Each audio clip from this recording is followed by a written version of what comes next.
السلام علیکم ورحمۃ اللہ وبرکاتہ۔ الحمدللہ والصلاۃ والسلام علی رسول اللہ۔ محترم ناظرین، آپ سب کا استقبال ہے A+ TV پر۔ یہ ہے ہماری پوڈ کاسٹ کی سیریز جس کا عنوان ہے روشن دان۔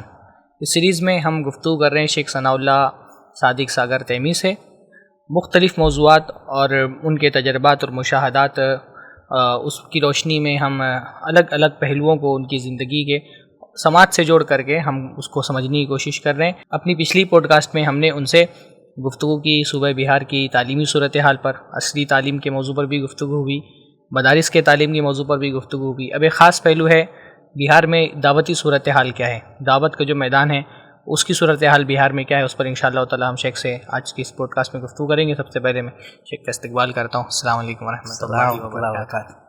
شیخ ماشاءاللہ آپ کی بڑی گہری نظر ہے، اللہ تعالیٰ اس کو اور جو ہے گہری کرے۔ آپ کا مشاہدہ، پھر اس مشاہدے کی روشنی میں جو تجاویز آپ دیتے ہیں وہ بہت اہم ہے، اور ہم امید کرتے ہیں کہ انشاءاللہ تعالیٰ یہ جو پلیٹ فارم ہے A+ کا، اس پلیٹ فارم کے ذریعے سے جو آپ کا پیغام ہے، آپ کے مشورے ہیں، تجاویز ہیں، وہ ان ذمہ داروں تک پہنچ سکیں جو معاشرے پر اثر انداز ہو سکتے ہیں۔ یعنی ہمارے یہاں ایک بڑا مسئلہ یہ بھی ہے کہ وہ طبقہ جو معاشرے پر اثر انداز ہوتا ہے، وہ ان میں بہت سارے لوگ ہیں جو سوچنے کی صلاحیت نہیں رکھتے ہیں، اور ان کے ارد گرد ایسے لوگ ہیں بھی نہیں جو ان کو صحیح راستہ دکھائیں۔ بعض مرتبہ جذبہ ہوتا ہے، اخلاص ہوتا ہے، لیکن فکر اتنی گہری نہیں ہوتی، مشاہدہ اتنا وسیع نہیں ہوتا ہے۔ تو مدارس پر آپ نے گفتگو کی، ماشاءاللہ وہ زبردست گفتگو رہی۔ بہار کی جو دعوتی صورتحال ہے، یعنی دعوت کے جو دونوں پہلو ہیں، غیر مسلموں میں دعوت، مسلمانوں میں دعوت، تو یہ جو اصلاحی دعوتی صورتحال ہے یہ کیا ہے فی الحال؟ کیا مطلب آپ کو کیا دکھائی دے رہا ہے بہار میں؟ دعوت کا جو حال ہے وہ کیا ہے، اور دعوت کا مستقبل کیا ہے بہار میں؟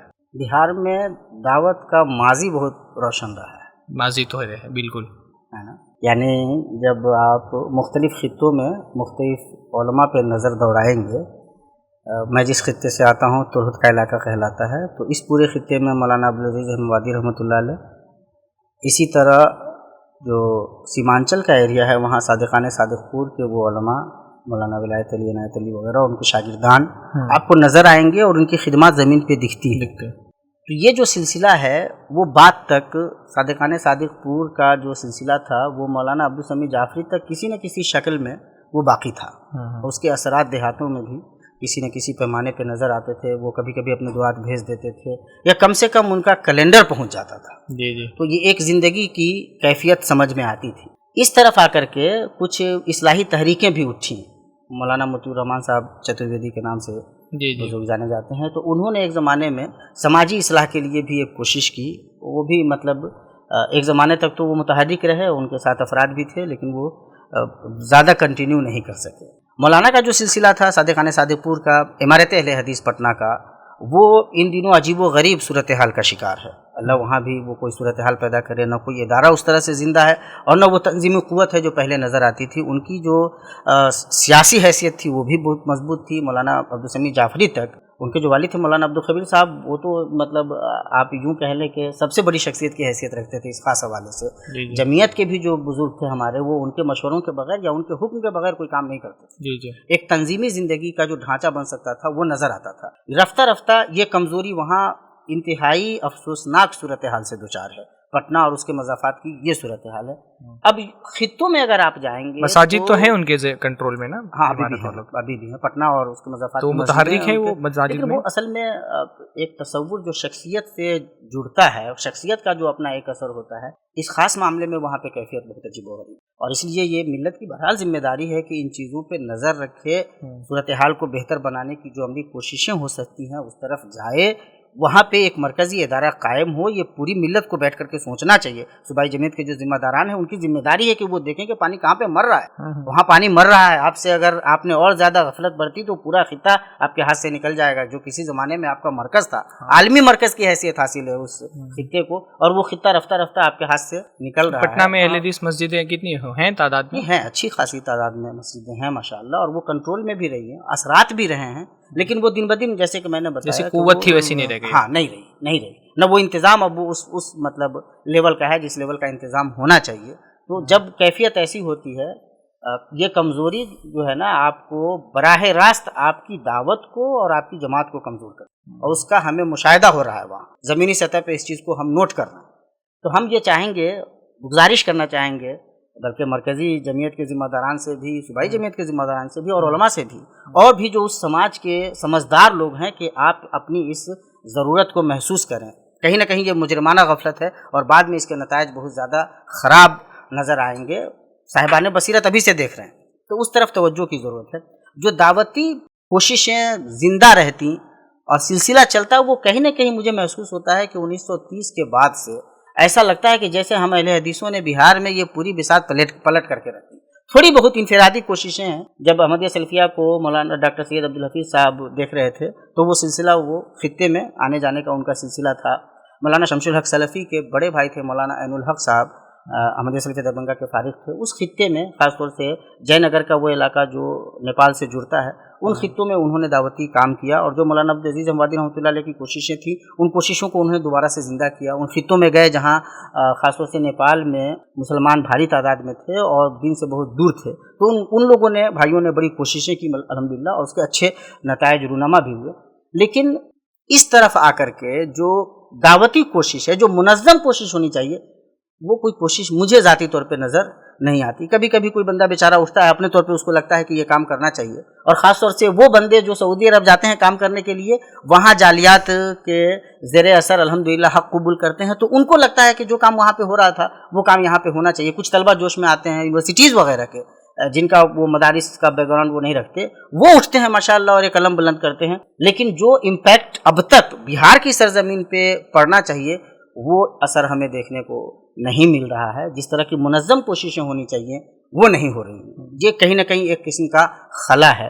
ابھی بیچ میں مولانا ثناء اللہ مدنی صاحب ہیں, وہ پیس ٹی وی سے جڑے رہے ہیں, تو وہ ان کے اندر یہ فکر مندی تھی. کئی مرتبہ ان سے اس موضوع پہ بات ہوئی اور انہوں نے چاہا, اور اس کے لیے میں ان کو مبارکباد بھی دیتا ہوں ماشاءاللہ, کہ سوچا انہوں نے.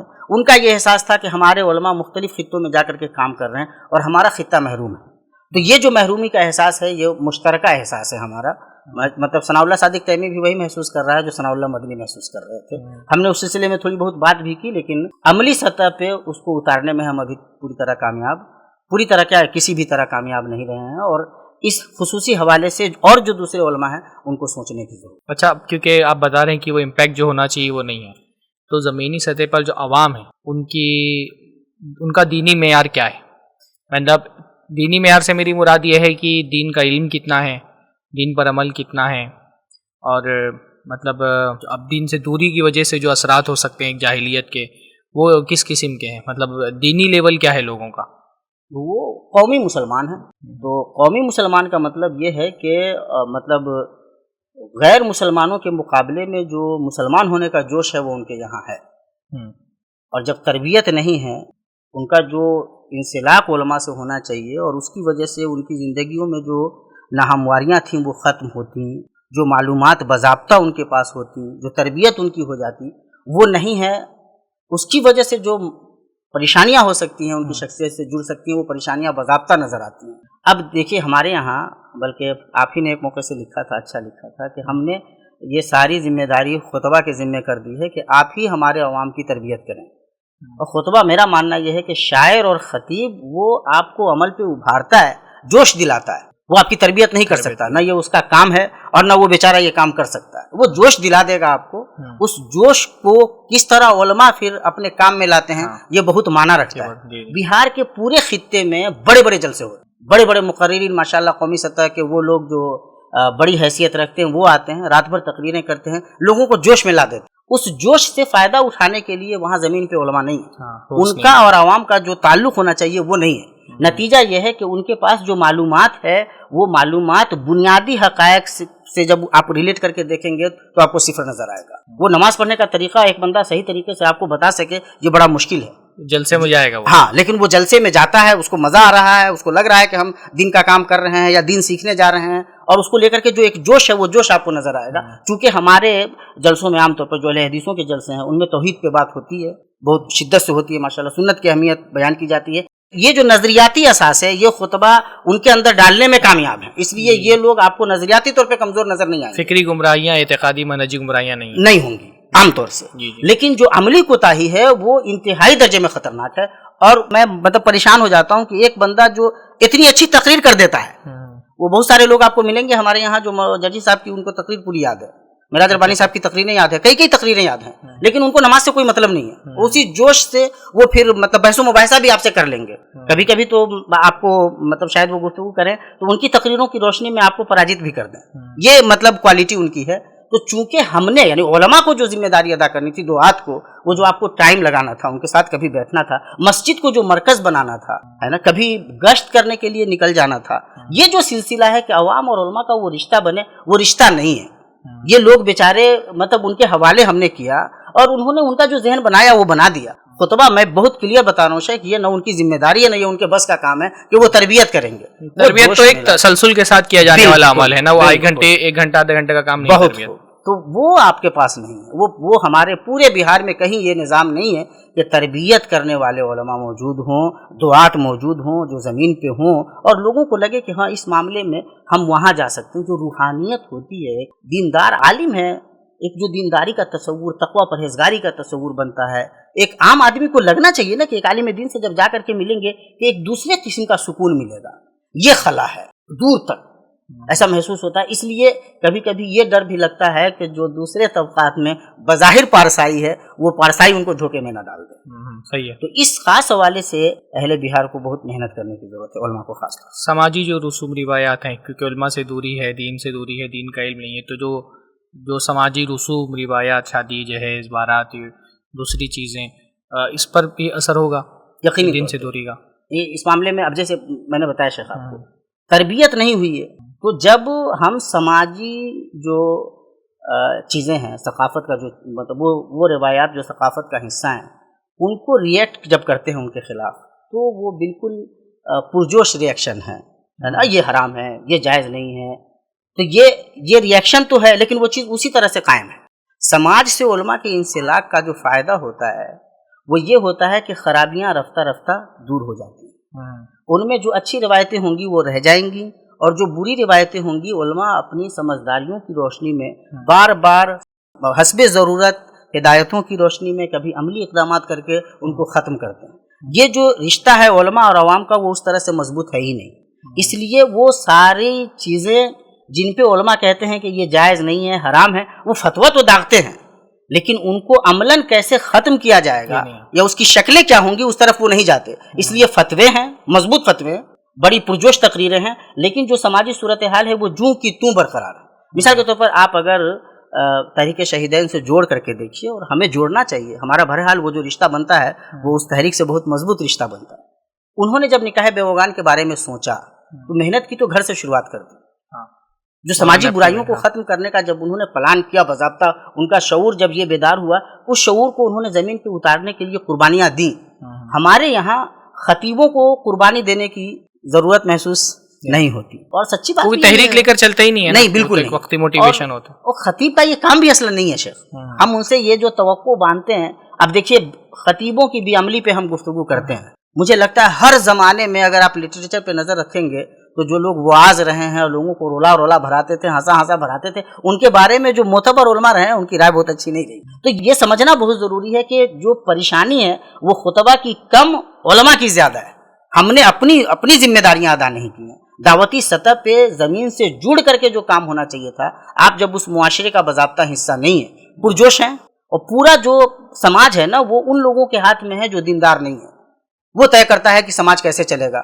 مولوی تقریر کر کے گیا اور اس کی تقریر کا کوئی اثر نہیں ہے، اب سماج کیسے چلے گا، کون سی روایتیں موجود رہیں گی، یہ سب وہ جو جاہل ہے اور بنا ہوا ہے پردھان وہ طے کرتا ہے، اور کسی کی ہمت نہیں ہوتی کہ اس کو وہ بدل دے۔ اس کی اصل وجہ جو یہ ہے کہ اس میں تو ایک بات یہ سمجھ میں آ رہی ہے نا کہ مطلب جلسے کی سطح پر تو علماء سے ایک تعلق ہے، لیکن علماء کے لیے جو احترام دلوں میں ہونا چاہیے، جو وقار ان کی بات کو ماننے کا اور ان کے جو ارشادات ہیں ان کو نافذ کرنے کا، وہ احترام بھی لوگوں کے دلوں میں موجود نہیں ہے علماء کے لیے۔ میرا اپنا ماننا شیخ یہ ہے کہ دراصل اس عوام کا علماء سے کوئی رشتہ ہی نہیں، جی انہوں نے علماء دیکھے نہیں۔ تقریر کرتے ہوئے جو عالم ان کو نظر آتا ہے، اتفاقاً کبھی ان کو زندگی میں اسی عالم سے اگر ان کی ملاقات ہو جاتی ہے تو ان بیچاروں کو بہت مایوسی ہوتی ہے۔ بہت خطرناک بات ہے، بہت سارے لوگ ناراض ہو سکتے ہیں، لیکن سچ کہہ دینا چاہیے۔ علماء ان کا وہ کریز نہیں ہوتا جو ایک خطیب کا کریز ہوتا ہے، ان علماء کو لوگ عام طور پہ آئیڈیلائز نہیں کرتے، لیکن جب علماء سماج میں ہوتے ہیں، کسی مسجد میں لگاتار وہ بنے ہوئے ہیں، تو رفتہ رفتہ لوگ ان سے جڑ جاتے ہیں، اور یہ جو رفتہ رفتہ جڑتے ہیں نا، ان کی آہستہ آہستہ تربیت ہوتی ہے، پائیدار تربیت ہوتی ہے۔ ان کو پھر سمجھ میں آتا ہے کہ یہ جو عالم ہے یہ اس لیول کا عالم ہے، ہمیں یہ نعمت دے رہا ہے۔ ان کی جو ہیبت بیٹھتی ہے، جو محبت بیٹھتی ہے، اس کا کوئی جواب نہیں ہوتا۔ مولانا اسماعیل سلفی گوجران والا رحمہ اللہ نے ایک مرتبہ کسی کو نصیحت کی، تو یہ نصیحت کی کہ کسی ایک مسجد کو پکڑ کے بیٹھ جاؤ۔ مولانا حنیف ندوی رحمۃ اللہ علیہ وہاں جب درس قرآن دیتے تھے، تو ایک مسجد میں سالوں انہوں نے درس قرآن دیا، اور اس کا جو امپیکٹ تھا وہ نظر آیا۔ ہمارے یہاں جو اس جذبے کے تحت کام کرنے کا شعور ہے، وہ بہار میں تو کم سے کم مجھے دیکھنے کو نہیں ملتا۔ یہی وجہ ہے کہ علماء کا احترام نہیں ہے، یہ بات نہیں ہے ظاہر ہے، لیکن بھائی علماء کو انہوں نے دیکھا ہی نہیں ہے ٹھیک سے۔ اساتذہ ہمارے مدارس میں پڑھاتے ہیں، وہ یہ ضرورت محسوس نہیں کرتے کہ وہ کبھی عوام کے درمیان جائیں، ان کو کثر شان محسوس ہوتی ہے، بولا جائے گا کون۔ اور نتیجہ یہ ہے کہ پھر جب علماء سے ان بیچاروں کی نہ ملاقات ہے ٹھیک سے، نہ کوئی انٹریکشن ہے اس طرح کا، نہ وہ روحانیت انہوں نے کبھی محسوس کی، ایک بڑی شخصیت سے مل کر کے آپ کے اوپر ایک خاص قسم کا اثر ہوتا ہے، اور اس چیز کو ہم لگاتار بھولتے چلے جا رہے ہیں۔ یہ جو رشتہ ہے شیخ عوام اور علماء کا، ہمارے خاص مطلب تناظر میں، اہل حدیث دعوت کے تناظر میں، اس کمزور رشتے کا جو اثر ہے وہ بہت گہرا افسوسناک ہے۔ اچھا، وہ یہ بھی ہوتا ہے نا کہ جب اساتذہ خود ایک عوامی تعلق نہیں بنا پاتے ہیں، تو وہ ان اساتذہ کے زیر تربیت جو طلبہ ہیں ان کی بھی اس پر تربیت نہیں کر پاتے ہیں نا، یعنی جس کو ہم لوگ معیشت کی اصطلاح میں کہتے ہیں مارکیٹ کی ڈیمانڈ۔ بالکل۔ تو استاد جب خود ایکٹیو ہوتا ہے، گراس روٹ لیول پہ کام کر رہا ہوتا ہے، زمینی سطح پر، تو وہ سمجھ رہا ہوتا ہے کہ عوام کی ضرورت کیا ہے، تو وہ خود ضرورت ہی پوری نہیں کرتا، بلکہ وہ ایسے طلبہ تیار کرتا ہے جو پھر اس ضرورت کو ان کے بعد پورا کر سکے، ان کی جگہ لے سکے۔ لیکن جب اساتذہ کا خود ہی تعلق عوامی سطح کا نہیں ہے، تو پھر طلبہ کی بھی ویسی تربیت نہیں کرتے۔ اچھا، اس کے نتیجے میں اخلاقی معاملات کیسے ہیں خاص طور پہ؟ نہیں عوام کی جو مطلب، کیونکہ اب علماء سے تعلق نہیں ہے، دین سے ایک دوری کا وہ بن گیا ہے، تو اس کے اخلاق پر کیا اثرات ہیں؟ میں جیسے مثال آپ کو دوں کہ سب سے زیادہ بے نمازی عوام کبھی کبھی محسوس ہوتی ہے کہ اہل حدیثوں کی عوام ہے جی، اور ایسا نہیں کہ یہ تقریر کرنے والے علماء کی تقریریں نہیں سنتی۔ تو آپ تصور کیجئے کہ آپ جب نماز تک نہیں پڑھتے ہیں، ہے نا، عام جو بنیادی اخلاقیات ہے، جو ایک مسلمان کی بنیادی اخلاقیات ہے، اس کا مظاہرہ تو بہرحال آپ کو دیکھنے کو ملے گا، مہمان نواز ہے، لوگ اچھے ہیں، سلام کر دیں گے آپ کو، لیکن جو ایک معتبر اسلامی اخلاق آپ کو نظر آنا چاہیے، اس کی کمی آپ کو کھلے گی۔ ہمارا جو نوجوان طبقہ ہے، اس کی وہ جو تربیت تھی نا، اس تربیت کا فقدان وہ صرف اس کی داخلی زندگی میں نہیں ہے، سماجی زندگی میں بھی ہے، اور وہ نظر آتا ہے باضابطہ۔ جو لوگ سماج کو چلا رہے ہیں نا، انہوں نے مختلف قسم کی جکڑ بندیوں میں بند کر کے رکھا ہوا ہے۔ نتیجتاً جو نئی نسل خاص طور سے آتی ہے، وہ بیزار قسم کی فرسٹریٹڈ جو ہے نا جنریشن ہے، اور علماء اس طرف توجہ نہیں دے رہے۔ اخلاقی جو صورتحال ہے وہ کبھی کبھی، خاص طور سے جو نئی نسل میں صورتحال ہے، وہ انتہائی درجے میں خطرناک ہے۔ اس اسٹیج پہ جس قسم کا انسلاک علماء کا ہونا چاہیے، جیسی تربیت ہو جانی چاہیے، اس تربیت کا انتہائی درجے میں فقدان ہے۔ میں جب یہ بات کہہ رہا ہوں تو دیکھیے، جیسے اگر کسی بھی خطے میں کوئی مسجد ہے، اس مسجد کا امام اگر ایکٹیو ہو جائے تو نوجوانوں سے اس کو رشتہ بنانے میں بڑی آسانی رہتی ہے۔ اچھا، جب کبھی ایسا ہوا، ایک زمانے میں سیتا مڑھی کی ہماری مسجد میں، جو ان دنوں دیوبندیوں کے قبضے میں، اللہ تعالیٰ وہ اس مسجد کو آزاد کرے، تو ایک عالم دین آئے جو ایکٹیو تھے، تو اس خطے کے جتنے، شہر کے جتنے نوجوان تھے، وہ لگ بھگ ان کے ارد گرد آ گئے اور ان کی تربیت کرنے میں وہ کامیاب رہے۔ مسجدوں میں چونکہ ہمارے اس طرح کے علماء نہیں ہیں، نتیجہ یہ ہے کہ ایک خاص عمر میں، جو ٹین ایج کی عمر ہے، اس میں عنفوان شباب سے جب بچہ گزر رہا ہوتا ہے، اس کو جس قسم کی تربیت کی ضرورت ہوتی ہے، ماں باپ عام طور پہ جاہل ہیں، ان کی وہ مطلب تعلیمی صورتحال نہیں ہے، تو وہ تو تربیت کر ہی نہیں پاتے، اور یہ جو طبقہ تھا، علماء طبقہ، وہ جو تربیت پہنچا دیتا، وہ بھی نہیں کر پا رہا ہے۔ تو جب آپ دونوں سطح کی کوئی تربیت نہیں ہو پائے گی، اس کے بعد جو نتیجہ سامنے آ سکتا ہے وہ آپ دیکھ سکتے ہیں۔ میں کبھی کبھی کہتا ہوں کہ اگر آپ کسی آدمی سے پوچھ دیں، اس عمر کے لڑکوں سے، کہ بھائی غسل واجب کیسے کرو گے، ہے نا، تو آپ کو شاید مطلب تکلیف دہ تجربے سے گزرنا پڑے گا۔ یہ وہ چیزیں ہیں جن پہ بہرحال توجہ دینے کی ضرورت ہے۔ میں سمجھتا ہوں کہ اخلاقی صورتحال بھی بہت زیادہ اطمینان بخش نہیں۔ اچھا، آپ کی گفتگو میں ایک بات آئی مسجدوں والی۔ اگر یہ سوچا جائے کہ اس پوری صورتحال کو تبدیل کرنے کے لیے پریکٹیکلی کیا اسٹیپس لیے جا سکتے ہیں، یعنی عملی اقدامات کیا کیا ہو سکتے ہیں، تو ایک بات تو آپ نے بار بار کہی کہ مسجدوں کا جو ایک سرگرم کردار ہونا چاہیے معاشرے کی اصلاح میں، وہ نہیں ہے۔ تو پہلی کوشش تو یہ ہونی چاہیے کہ مسجدوں کو ایکٹیو کیا جائے۔ یعنی میں ایسا تو میرے خیال سے نہیں کہ سرمایہ کی کوئی کمی ہے، اتنے بڑے بڑے جلسے ہو رہے ہیں تو بالکل نہیں، بالکل نہیں، صرف یہ ہے کہ توجہ نہیں ہے، توجہ نہیں ہے، شعور نہیں ہے، وہ مطلب محنت کا وہ جذبہ نہیں ہے نا. آپ اندازہ لگائیے کہ بھائی کیونکہ ہمارے یہاں جلسے تو عام طور پہ تفریح کے مقصد سے ہوتے ہیں، بالکل تفریح جلسوں میں مزہ آتا ہے، ہاں، اس لیے وہ ہمارے جلسوں میں کامیاب مقرر وہی ہے جو تفریح فراہم کر لے، اچھی قسم کی تفریح، اس کا ریٹ بھی بہت ہائی ہے، اس کی ریٹنگ بھی بہت ہائی ہے، تو اب لیکن اس کے لیے بجٹ بن جاتا ہے، جو بجٹ نکلتا ہے وہ دین کے حوالے سے ہی نکلتا ہے. تو عملی اقدام اگر کرنا ہو، مان لیجیے کہ کوئی ان چیزوں سے متاثر ہے، اس کو سمجھ میں آ رہا ہے مسئلے کی حساسیت کو وہ سمجھ رہے ہیں اور کوئی عملی اقدام کے لیے تیار ہے، تو پہلا اسٹیپ تو یہ ہے کہ بھائی مسجدوں کو ایک سرگرم رول ہونا چاہیے، وہ ہو ہم ایکٹیو امام ہو، باتنخواہ امام رکھے جائیں اور اچھے ائمہ فراہم کی جائیں مسجدوں کو جو ایک رول نبھا سکیں. اس کے علاوہ اور عملی اقدامات کیا کیا ہو سکتے ہیں؟ خطے کے مدارس ہیں، وہاں جو اچھے علماء ہیں ان کو سماج سے جوڑنے کا کام ہونا چاہیے.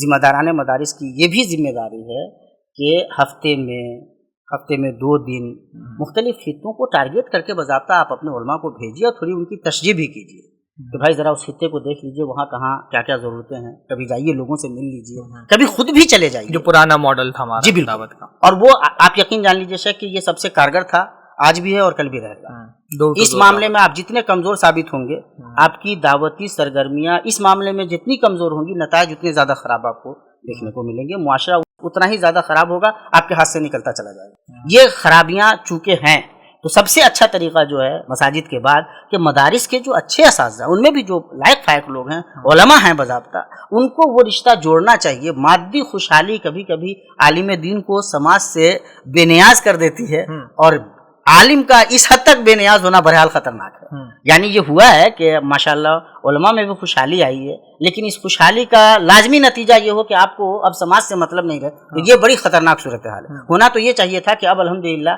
آپ اگر سماج کے دستے نگر نہیں ہیں تو آپ زیادہ قوت سے زیادہ مطلب اخلاص کے ایک زیادہ اونچے والے گراف سے گفتگو کر سکتے ہیں، باتیں پہنچا سکتے ہیں. لیکن یہ افسوسناک ہے، اس لیے کبھی کبھی ایسا محسوس ہوتا ہے کہ یہ ساری سرگرمیاں بھی جیسے مادی حصول یابی ہی کے لیے ہو. تو وہ مطلب کہنا تو نہیں چاہیے، لیکن جو ایک ذہن بنتا ہے اس کی طرف یہ اشارہ تھا. تو یہ جو علماء ہیں ہمارے، اور ہمارے بہار میں اگر آپ دیکھیں گے تو لگ بھگ خطوں میں ایسے ادارے ہیں اور وہاں اچھے علماء ہیں جو انشاءاللہ یہ کام کر سکتے ہیں. تو یہ کام باضابطہ ہونا چاہیے. جو گشت کا ایک طریقہ تھا ہمارا وہ رائج کرنا چاہیے.